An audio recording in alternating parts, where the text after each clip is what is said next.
The 12th annual BET Awards rolling out some real highs and also some lows last night in Los Angeles. We have our senior editor, Christopher Farley. He's also our cultural czar here at the Wall Street Journal.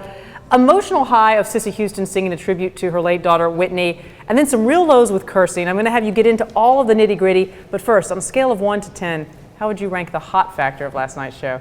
Well, it's very, very high. I'm going to cop out and not actually give it a numerical score. God. I'll give it a grade. All right, great. I'll take. I'd say it was, B plus. B plus, not bad. Because there were some real emotional highs. I mean, seeing Cissy Houston, the mother of the late Whitney Houston, come out there and deliver that song, "Bridge Over Troubled Water," it really tugged at your heartstrings. I mean, sure, her voice isn't what it was back when she was, at her peak. But she has a great voice. She has an understanding of how to craft a song, and she certainly delivered the emotional punch that song. And she's really, the mom. I mean, just having the mom do that in general is emotional. Having the mom do that was great. It must have been tough for her.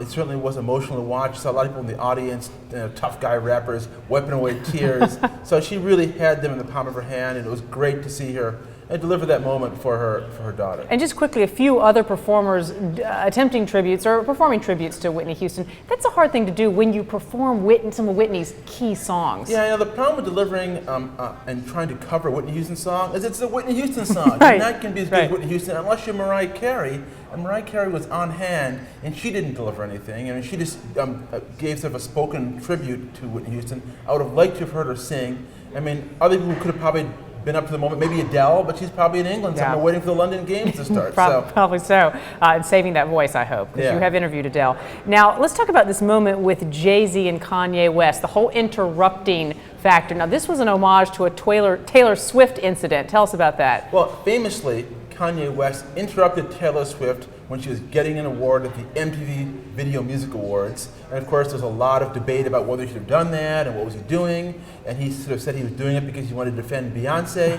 Well, this time around, he's on stage with Jay-Z getting an award, and Jay-Z kind of interrupts him, just sort of a joke with Beyonce there watching again. So it was kind of having a little fun, little in-joke. Little inside moment that actually sort of derailed Kanye West's career for a while. So it wasn't so funny at the time, but now looking back, Kanye West is on top of the world again. He can look back and laugh. It's almost how you have to move on. Like these shows actually provide you an opportunity to move on from incidents like that. They've all moved on. I mean, Taylor Swift is on the top of the charts again. Kanye West, of course, is the toast of the town again. So they can laugh about what happened way back when. Now, some incredible performances last night. I mean, they were very hot. D'Angelo, in particular, there was a lot of hype around this. Why so much? Well, D'Angelo's a guy we haven't seen for a long time. The guy kind of disappeared from the scene. His last studio album was released in the year 2000. Oh, that's a long time ago. That's like half people weren't born. Yeah, in pop years, it's almost a century ago. So here he is back again in the spotlight. He supposedly has an album that's in the works, that's coming out, and some of his producers have confirmed to me that he's going to come out with it this year, and we'll see.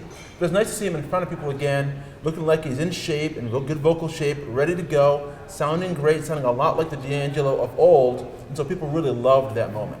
Now, any other stars that were there, celebrities that sort of stood out to you, but both either how they performed or how they dressed? Well, Nicki Minaj, it was interesting to see her there. I mean, the audience was dotted with a lot of stars. Going back a bit, it was good to see Maze perform, a great R&B group. They performed some classic numbers the crowd was really into, and you could see people sing along to songs that perhaps were written before they were even born. And as far as award shows go, I mean, how does the BET stack up against the Grammys and so forth?